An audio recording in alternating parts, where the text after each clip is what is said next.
this is Ashley Lay. We're here for another recording, another episode of our podcast with Ashley Lay Real Estate. And I have Drew Branyon with HomeTeam Services with me today. I'm so excited to have Drew. He's one of our great vendor partners. They do an amazing job with home inspections for our team and a lot of the teams in the Triad. Drew, today we're going to talk about don't scare off buyers.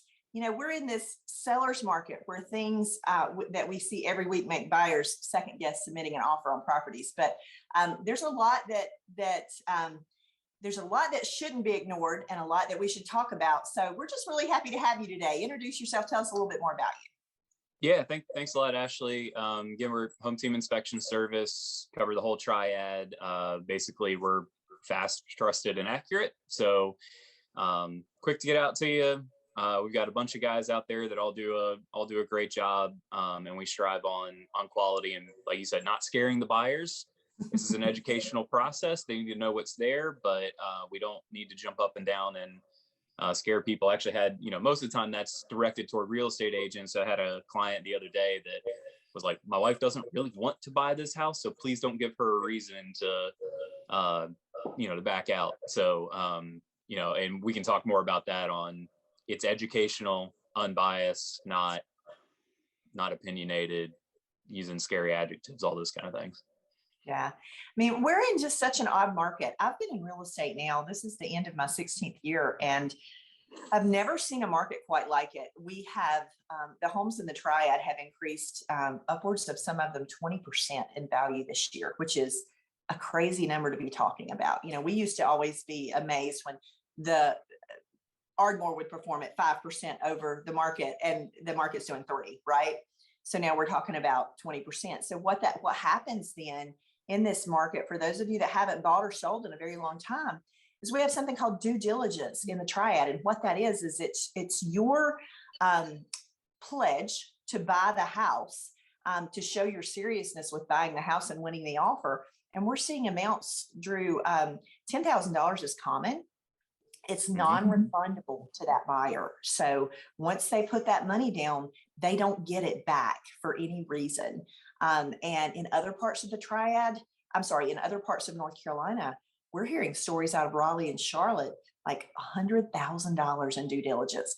So back to your part in this, typically that's happening well before the home inspection, well before they know whether anything is going on within that home. Yet in this market, it's the only way to hold that house, so to speak, for them to get their inspections done and to move forward to closing. So there's a balance there somewhere. There's got to be a balance, right? Yeah, it's it is crazy hearing some of the stories. I actually had a friend in Winston that sold a property a couple months ago, and he ended up getting, I think it was like $85,000 in due diligence. Cash buyer, the guy was basically, it's a risk reward thing, right? Like, you put that kind of money down. I mean, even $10,000, you put that kind of money down on a house, like you're buying the house. Yeah. Right. So you're accepting the risk that something comes up on the inspection that is going to be $20,000, $30,000. And you're basically already accepting that that's going to be a possibility to put that kind of money down. But it is, we bought our first house 5 years ago and put $350 down. Right? Like, it's crazy how much it's changed. Yeah, Drew, not 2 years ago, everything was $500 or $1,000 on as due diligence. That was it. And some lucky people like you got $250 or $350, but now they've invested so much, they're typically moving forward. And what we're seeing, and what, even I've had to do a great job of educating all the buyers agents on my team to make sure that even though the people are committing really upfront to buy that house, that they are doing their home inspection. Because what's interesting is, as listing specialists, so Heidi and Amy on our team are our listing specialists, we're seeing agents come in, their people have put that huge amount of money down, they know they're not walking away, they just don't even bother to do the home inspection. Mm-hmm. And so we're the seller's advocate in that place, right? So we just are quiet and great, that's wonderful. Well, not going to do a home right? inspection, that's great. However, on the buy side, I feel it's incumbent upon us in our fiduciary duty to educate our buyers that even though they're committing and they want to buy that property, they also need a home inspection. And then, as we're going to talk about, just because you have a home inspection because you have a home inspection, you get a report back and it tells you the things that are wrong. And I'm going to let you talk a little bit about what that means, because then we have people, they move into the house, they didn't investigate any further into that, and they're really upset about some of the things they find. What's your advice once they get that report, Drew? So yeah, I think it's important to touch on both of those things that you talked about. One of that being, sellers aren't doing much right now. And, some people say the market's shifting. I think it's just the normal back to school, getting out of vacation type thing. Like the buyer demand is pent up. So market's not going to change anytime soon. We just might have some, fast and slow times. But the thing about waiving the home inspection, I think a lot of people buy into what they're seeing in major markets. A lot of major markets right now, we can't even get an offer accepted unless we waive the home inspection. So people are using that as a competitive thing. Good point. And they also see that, they think the home inspection is solely for negotiation, right? And you and I both know that that's not the case. So, there's several things that can go through a buyer's mind in that case. And I think whether you're an agent listening to this or you're a, potential home buyer, is don't skip the home inspection. If you need it to win the deal, at minimum, at least get it before you move in, right? Go ahead and schedule it for after closing, before anybody moves in. You at least should have knowledge on what's there, because unless you have a trained eye to look at the house, there's really no way that you're going to know what could potentially, because, deferred maintenance is the biggest issue that we see. If you don't know what to maintain or what is broken or the things that may cost, for example, like $1,500 to fix now, if you don't know that it's there, in 5 years, it may cost you $10,000 to fix. Your floor may give way from the leaking toilet in the bathroom that you didn't realize was happening in the subfloor. Leaking toilet, the beginning signs of settlement, maybe like, things like cracked plumbing boot that takes, $150 to fix, that if you don't fix it, causes roof leaks, causes mold, causes all sorts of things. So, don't skimp on the home inspection. There's some companies out there that are offering these walk and talk inspections. That is not a home inspection. Yeah. We understand why people want them, because they still want to know something about the house. But at the end of the day, that's going to set the buyer up for minimal information. It's going to set the realtor up for a lot of liability. So my thing is, if you're a real estate agent, always coach your client on getting the home inspection. If they don't want it and they bypass it, make sure they at least have that education on what to do next. My recommendation is get one before you move in, so at least you know what's there. But you talked about what to do once you get the home inspection. Say you do it, sellers selling as is. What we're seeing and what we're hearing from a lot of clients 2-3 months after the inspection is they're not investigating anything. So just because the seller is not willing to do repairs doesn't mean that you shouldn't investigate further what is on the inspection report. And a couple of examples that we have of this are people that are, simple things on the inspection report that actually to you and me seem like everyday mundane things, right? Because we're in it all the time. So it's easy for agents to gloss these things over because we experience it on a regular basis. So something like a slow to drain kitchen sink. This was an issue that popped up at a house. On the surface, that looked pretty simple, right? Yeah, we'll just throw some Drano down and it'll be fine. Well, it turns out that it's a much larger plumbing issue that is going to cost $2,500 to $3,000 to fix, because you've got a venting issue underneath, you've got probably some sewer line issues that you're going to have to deal with and getting things unclogged. It's not as simple as just what it appears in the inspection report. And that's where I think a lot of people get confused on what the home inspection actually is. We're not technically exhaustive. We're not, and basically what that means is we're looking for symptoms of a problem, but we can't diagnose the problem.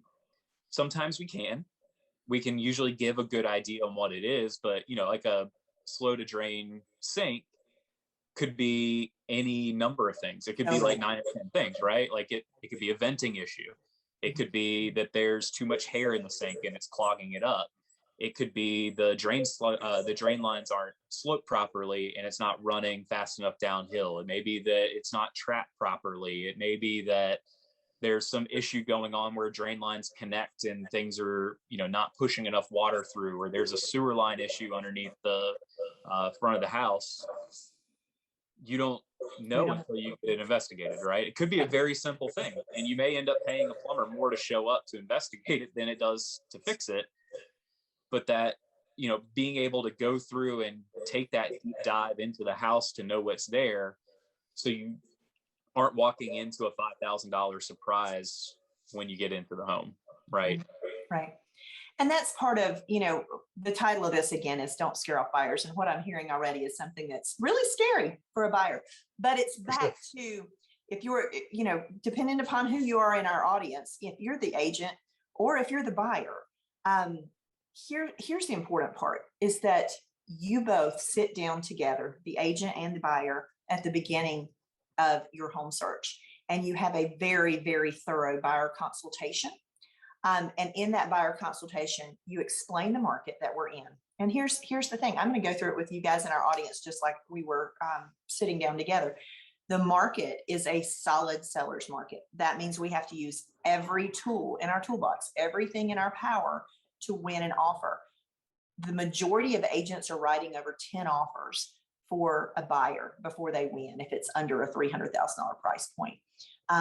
We are seeing on our team a much lower number than that because we are throwing all the tools in the toolbox at it. That said, it doesn't mean that even if we use as a negotiable point that we aren't going to have a home, we're going to accept the home as is. It would be how we would say it. We're not that.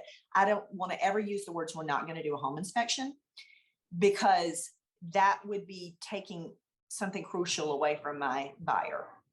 And then explaining all of this to that buyer, that in this market, you have to be financially ready. You have to have the funds to compete. Sadly, many do not. And then, it's incumbent upon us to send them back home to keep saving until you've got the funds to compete in this market, and that you've got the discretionary funds to be able to fix those, like you said, those $2,500 fixes or the $3,000 fixes, or if it's more than that, you've got to decide whether you're willing to let the $10,000 go that you've put down, or $5,000, or whatever you've been willing to put down as due diligence, or that you're going to take the house no matter what, and then you're going to deal with what comes. And it's also important upon us. I feel that almost motherly duty to first-time home buyers now at my age to say, when you become a homeowners are, and you're buying a home, even a brand new home, there are going to be issues now that you have to take care of. You don't get to just pick up the phone and call the landlord, because so many people, especially first time home buyers, are moving into homes. And as soon as the sink starts dripping underneath, they pick up the phone and call their agent and they complain. And I'm like, well, as soon as you buy a home in North Carolina, it's yours. And let me help you find a plumber to help you with that and get you, moving forward and get that taken care of, because you can't leave it leaking. It only depends on how long you want to change the bucket under the sink, or when you want to call the plumber. However, back to the whole point that we were talking about, they need to be educated on the fact that they're likely getting nothing agreed to be repaired. When there's a stack of 20 offers, as a listing agent, I'm going to tell my seller to accept the one that's offering, not to ask for repairs. But then that they still need a home inspection, and they still need to investigate anything that's uncovered that could be possibly caused, especially water intrusion. Oh my goodness. But anything that could cause further problems down the road, like you said, deferred maintenance, things that aren't taken care of. What that means, folks, is you've got that leaky boot in the ceiling. And while if you get it fixed today, it's $125, you leave it and there's a slow drip, and then there's a huge rainstorm and there's a big drip, a lot of water. That water over time can cause so much damage. It can cost you thousands in repairs, right? 100%. Yeah, we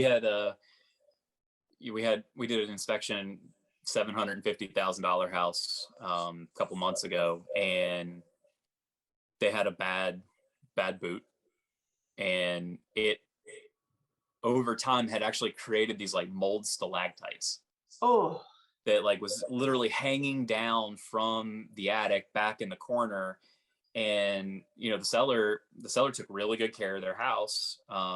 Two very well paid professionals that took care of issues when they saw them, and they didn't even know it was there. Well, if you'd not gotten the home inspection and you move in and all of a sudden you've got these mold, so I mean that's the point. It's like you got a leaky boot that we can find in a home inspection typically, because even if we don't see it on the roof, we're going to see the signs of it in the attic. Well, that mess that seller was dealing with is now probably a $1,500 issue, because it's not super expensive to do it, but you're probably having to replace some wood. You're going to have to put new shingles on the roof. I mean, it's not going to be a simple thing, but that's what it can turn into if you don't do the simple thing at the beginning. Like you said, that's part of getting the home inspection is you got to know the simple things so they don't turn into larger issues down the road. yeah. Let's talk about mold for a minute. Again, I don't want to scare buyers to death, but oftentimes Drew's going to tell you there's simple fixes to avoid the mold altogether, right? But let's talk about that a minute. Why should a buyer be concerned if they and do you use the word mold as another question, or how do you know if it's mold? How do you know if it's mildew? Talk to me about it. So mildew is mold. It is a type of mold. So there's really two, and without getting into a whole bunch of science, because I don't think that's what this is meant to be. There's two kinds of mold. We use the term fungal growth, which to me sounds worse than mold, but mold does scare people. It kind of does. Fungal growth. Yeah. So there's the whole mold stalactite thing. That's really freaking me out over here. Yeah. So there's two kinds of mold. There's surface mold, which is the mildew, the things that you find on bread and cheese, and the things that are visible to the eye. And then you have wood destroying fungus or invasive mold, something along those lines, where it actually is going to get in. It's going to start eating at the wood and eating at the substrates and the building materials. So there's two different kinds there. Typically what everybody sees and what they're concerned about is surface mold. So that is what's going to be in the air. That's what's going to create the allergies and sickness. I think the thing that understanding about mold are several things. One, mold is not the problem. Water is the problem. So mold cannot grow without high moisture, and basically a surface to grow on. So if you have mold, the most important thing to do, yes, you need to get it cleaned, all those other kind of things. You got to stop the water issue. And if you stop the water issue, it'll at least prevent the mold from growing further. And then with most surface mold, you can wipe it down with some bleach and some water. Wood is really malleable, and like it bounces back really well. So what looks really bad in an inspection, if you fix up the water issue and let the wood dry, oftentimes that wood is going to stay firm. It's still going to hold its structure. It's not something that you have to replace if it hasn't been going on a long time, right? So mold effects, there's thousands of kinds of mold. Every person is affected differently. And just because mold is the color black doesn't mean that it is toxic black mold. I don't think I can stress that enough. Everybody looks at it and goes, that's black mold. And it's like, it's mold that is black, but it's not the toxic black mold that everybody thinks it is. That's rare to actually see in a house. So, we do offer some mold testing. Water damage companies will offer mold testing. So you can see what's there. You can see what the concentration is. And then just like I said, what mold affects Ashley doesn't affect me, and vice versa. And then you get into, more like wood destroying fungus and invasive type mold, which really comes from like really bad moisture issues. So again, getting into the science, when you see wood moisture content in an inspection report, anything above 20% is conditions of 25% is where you start getting wood destroying fungus, which are going to be like really fuzzy white mold or things that look like tree roots that are kind of going through the wood.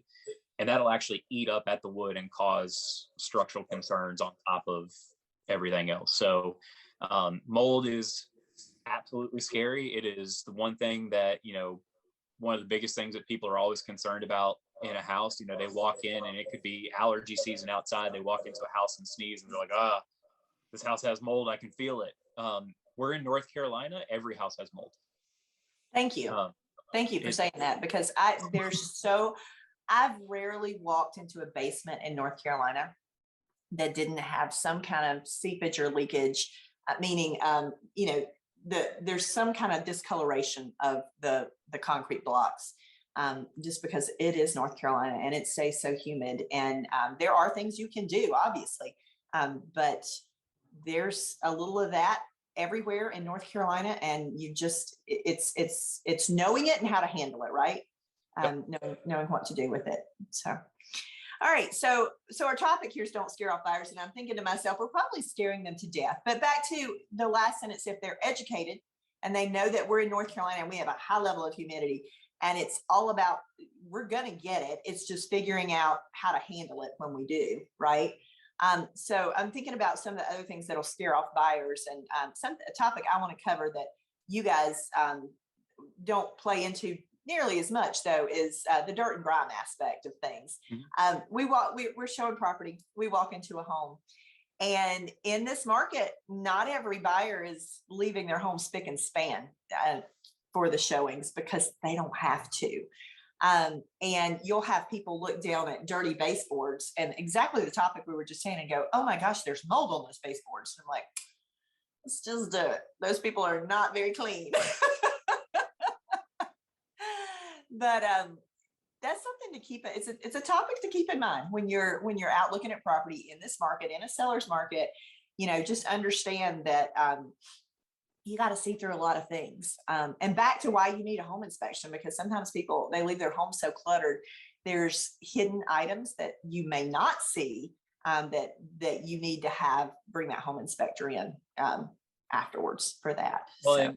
and it kind of all boils back to the same thing. It's just, some of it's sales 101, right? But it doesn't matter the kind of market that we're in, whether you're in a buyer's market or you're in a seller's market. Taking care of the small things, keeping your house clean.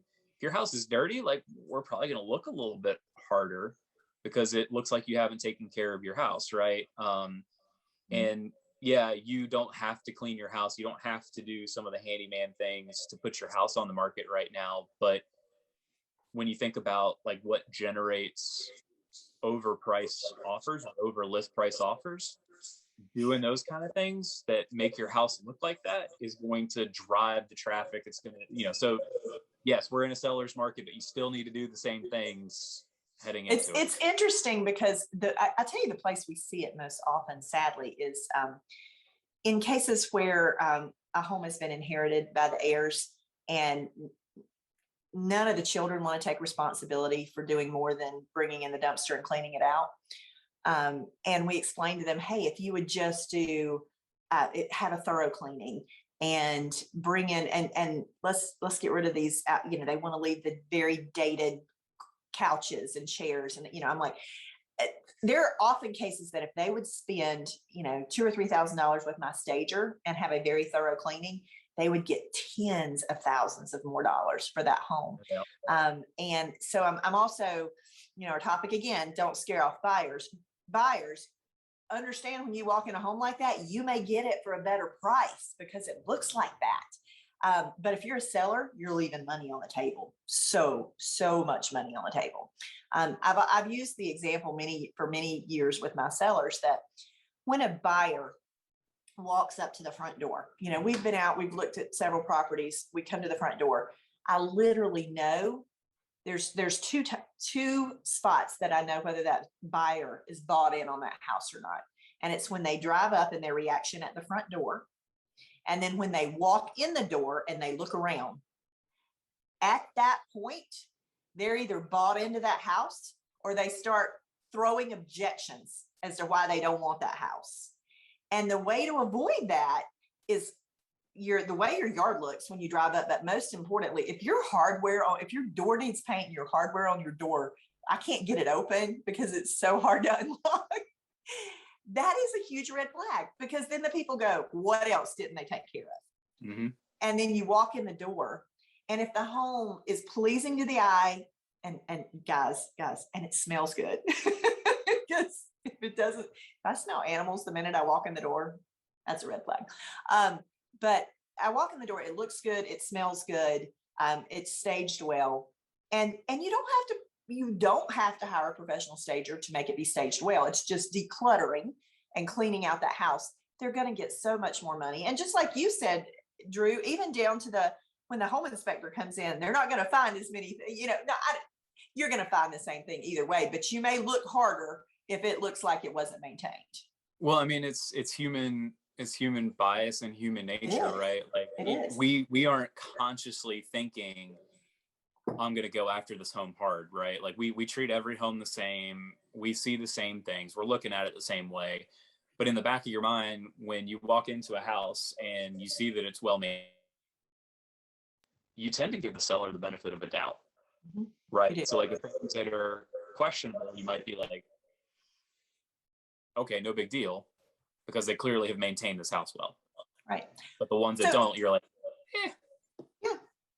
We had a house this year at the lake, and we've had several houses this year at High Rock Lake. And the ones that, just using as an example, we've had several that most of the ones at the lake right now, it's in such high demand because of COVID, and it allows people are choosing to live on the lake, myself included, and have a place of leisure and recreation without going somewhere and being in the midst of everyone. So you've seen a huge resurgence of demand for homes on the lake. If it looks good, it's going to sell. And if it looks really good, it's going to sell for thousands and thousands of dollars above asking. But if it does not look good, we have had one that seller would not do what we asked. That's just all I can say about it. So it wouldn't do what we asked.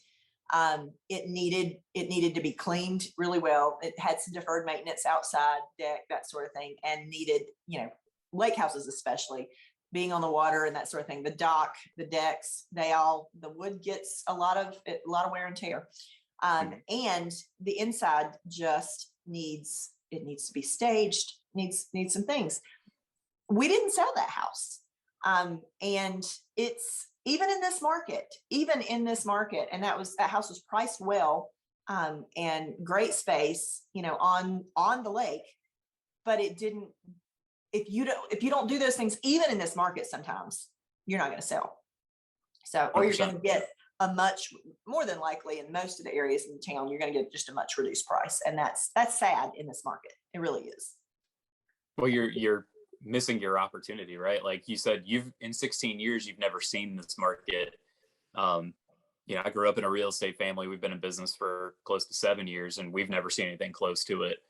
You're likely not gonna, it may last for another 18 to 24 months, but we don't know that. And you're just going to be missing huge dollars if you don't, and that's where like really doing your due diligence on the realtor that you're hiring, hiring teams like yours that know what they're doing, that know how to sell homes, that know how to position them to get the highest price, and then listening to that advice. I mean, that's so important to maximize the dollars that you get.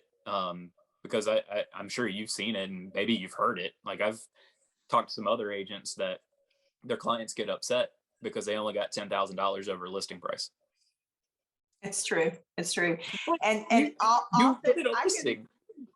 we can point back to it's oftentimes sometimes they don't listen to us on where to price it, because pricing is key. Pricing is so key because it matters, your location, your condition, and your price. Those are the three things, right?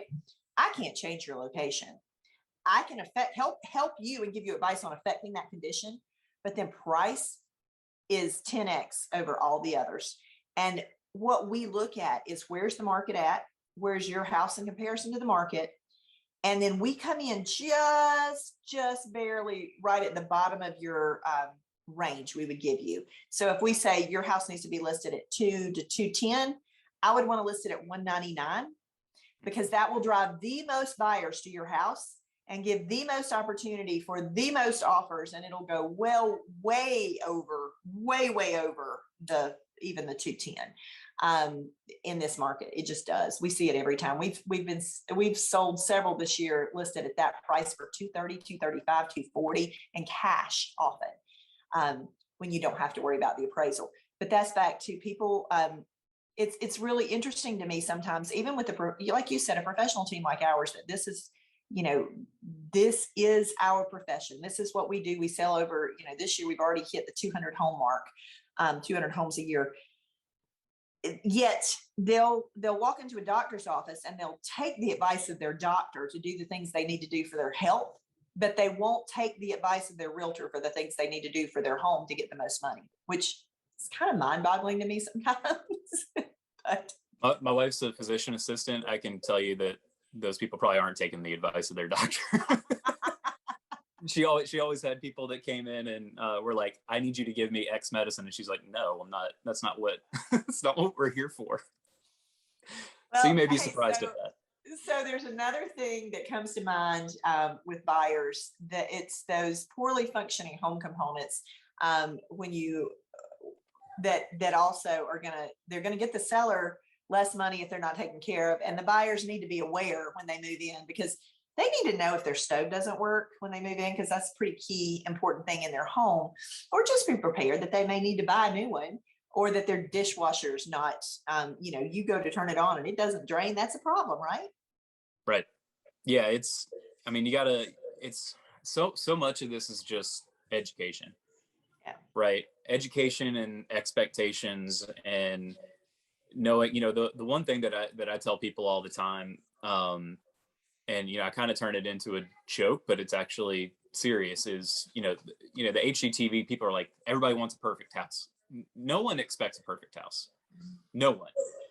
What they do expect is that nothing changes from the time they go under contract till the time they move in, that they're not going to have any surprises and nothing's going to change. And we tell people all the time with home inspections, like, we're not here to predict the future. We're not here to do all these things. I'm not a fortune teller or a genie and all that. And they kind of laugh. And I'm like, you're going to move into this house and you're going to see something that you're going to think that we should have caught because you think we can tell the future.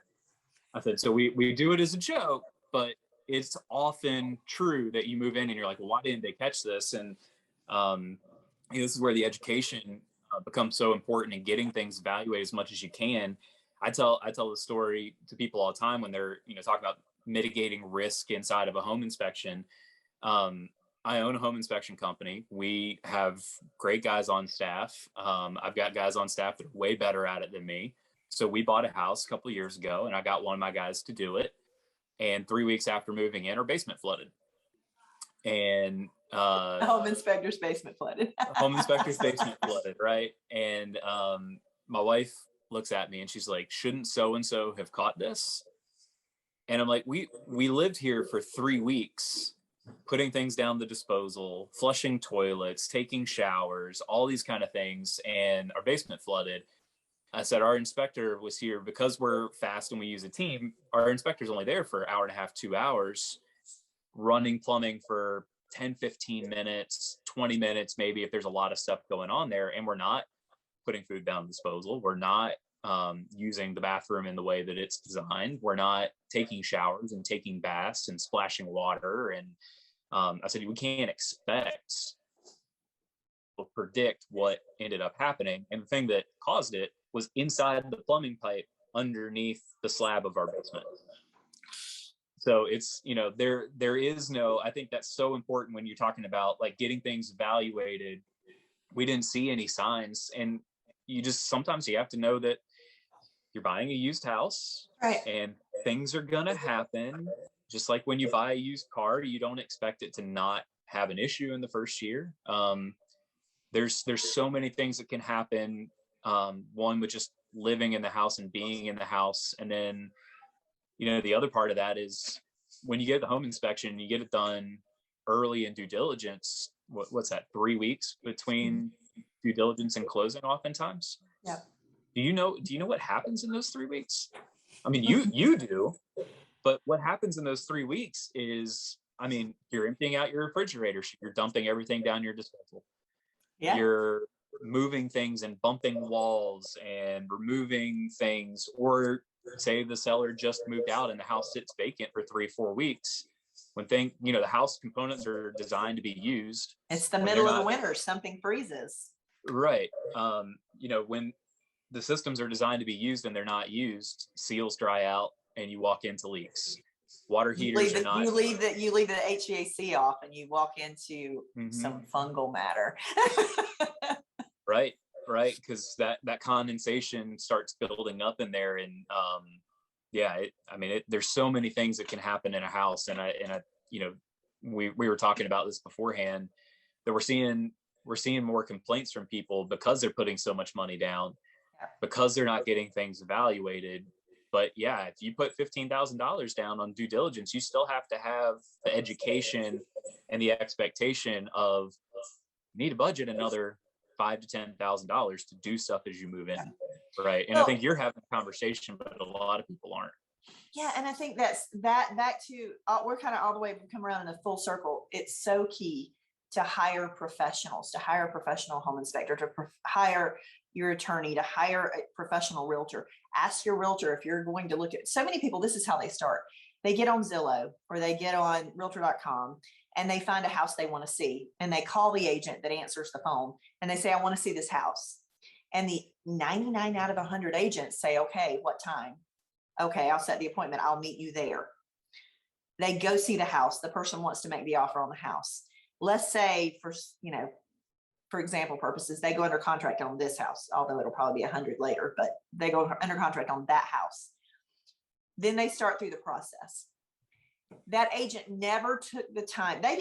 First of all, the buyer never asked the question. Here's the question, buyers. Is this your full-time profession? Ask your agent that. Because if this is their part-time gig, I'm sorry, guys, and I hate it if I'm stepping on your toes, and I apologize, but it's just like anything else. You want to hire a professional, okay? You want to hire a professional realtor, that this is their full-time gig. They know, ask them how many homes they sell a year. And then once you've hired that professional realtor, if they don't suggest to you that they sit down with you first or in that home to do that professional buyer consultation, and you know what we call that now on our team? We call it our strategy session. And the reason is it is truly a strategy session. And you need to understand what this market is. You need to understand how we can craft an offer for you to win a multiple offer. You need to be prepared for what due diligence is in this market and what the ramifications of that are. And then you need to be prepared to understand that you're buying a used house, just like a used car, and it's going to have warts. And, we need to have a home inspection to deal with that, but we're not going to be able to get those addressed typically. And then they need to understand the closing process and all the things that can happen through that. They need to understand the mortgage process. They need to understand, why do you hire a professional mortgage lender? And why do you use the ones that we suggest? Because the ones that we suggest are not going to leave you stranded with a moving truck full when it's time for closing. And you can't close for 2 weeks. So there's so much, and I could talk all day on why that strategy session, that buyer consultation, is so important. Mr. Buyer, our topic again is don't be scared off. We don't want to scare our buyers, but the way we do that is that we prepare you and we educate you on the market. And if your agent isn't doing that, you're setting yourself up for a whole lot of frustration and disappointment throughout this process. Because I got to tell you, buying a house right now, it is an exercise in stress. It's an exercise in patience and it is stressful. There's no other way to put it. It is very stressful. We can take away though so much of that stress for you and handle it and carry it for you if you allow us to. Don't set yourself up for failure by choosing to do this yourself. Oh my goodness, don't set yourself up for that, or choosing to work with someone that's not prepared to walk you and hold your hand throughout this process. And we see well over 1,000 transactions a year, right? So we work with every kind of agent. We work with the full-timers. We work with the full-timers that don't do much business. We work with part-timers. We work with people just getting in or been in for 40 years. And the things that we see consistently that I would say are characteristics of good agents, that if you're looking to buy a home, say you're interviewing Ashley's team, but maybe you want to interview a few others, the things that we see consistently, because not all full-time agents are good and not all part-time agents are bad. This is right? true. That's very true. Thank you. There are some part-time agents that absolutely crush it, and That's they're good. They've got good that agents sense of that know how to urgency. get That's the deal. right. Yes. But it's having a plan. It is like you talked about that strategy session. So many agents we see don't have a plan. They don't know what the next steps are. They don't know how to take it. They don't know. There's no education, because we're getting asked by the buyers, well, what do I do with this now? And we're like, well, we're not realtors, right? So we can give you advice on what you should be asking, but we can't take you through that next step. But seeing, the plan is the most important thing, because it's so in this business, it's easy to say, well, I've got a friend that is a realtor, I'm going to use them, or I've got a parent that's a realtor that I want to use them, and interview them to make sure they know, hey, we're going to be in the weirdest market in the history of real estate. What's your plan for how I get this house? Yeah. What are your tricks and your tactics to get me through the multiple offers to get there? Because sometimes putting this from the seller side, just because you put down a lot of money doesn't make it the best offer. No, it doesn't. And oftentimes we don't even ask for highest and best anymore. We ask for best, because oftentimes the highest doesn't win. It's how the offer's crafted. And there's a true art to it now. I actually teach a class throughout our region on winning multiple offers, because there are so many, and that's a whole nother podcast, but there are so many components to winning an offer in this market. And you just can't trust that just because they're your friend and they have a license, that they're going to get you through that process successfully. Sure. Yeah. And it's the same thing, same thing in any of the professions, like you talk about lenders or home inspectors or anything like that. We actually feel like we're leverage in these situations, because we're so fast at getting out to people that you lessen the risk on the seller. So like when you're, crafting that package to try to get there, like understanding what's the seller's risk in this. Thankfully in North Carolina, almost everybody's getting a home inspection. It's less than it normally is, but it's not like Minneapolis. I've got some friends in Minneapolis that do home inspections, and they're just not getting business because there's nobody's get a house without waiving the inspection, right? So if you look at the sellers here, well, getting that done quickly means that if it's not a fit, that they're finding that out early and they can still get it back on the market. But it's definitely an interesting market. I didn't want to be a realtor when I got into this, and after being in this market, it's just affirmed the fact that I don't want to be a realtor.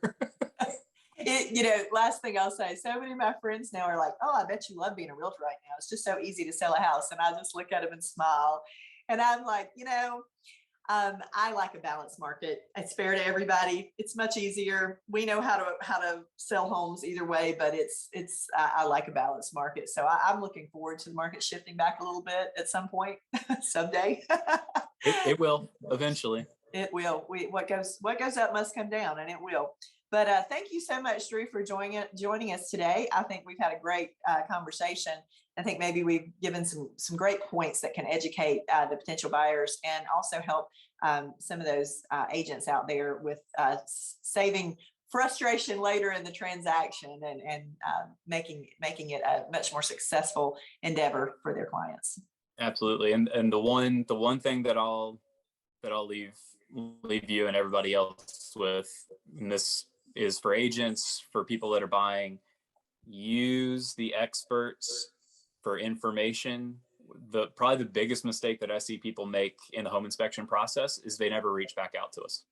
Yeah. They just try to get things done on their own. They try to work through different things. We while we get paid, hopefully at the end of the inspection and our service is done at that point, we are a resource through closing and after closing. Make sure you're reaching out to the experts in the field to help you through these issues, and don't try to tackle them all on your own. Because sometimes the answer is simple and sometimes the answer is a lot harder than you think. And you just don't know. Thank you so much. That's a great point. And we always love to say also on our end, we're the source of the source. We're going to point you back to Drew, or we're going to point you to the person that will most likely be able to help you, instead of you sitting there in frustration calling plumber after plumber after plumber that doesn't answer. And we have great resources for you. So again, yeah, great advice. Thank you again, Drew, for joining us. And thank you, audience, for listening in. And we'll talk to you next time. Thank you so much. Bye.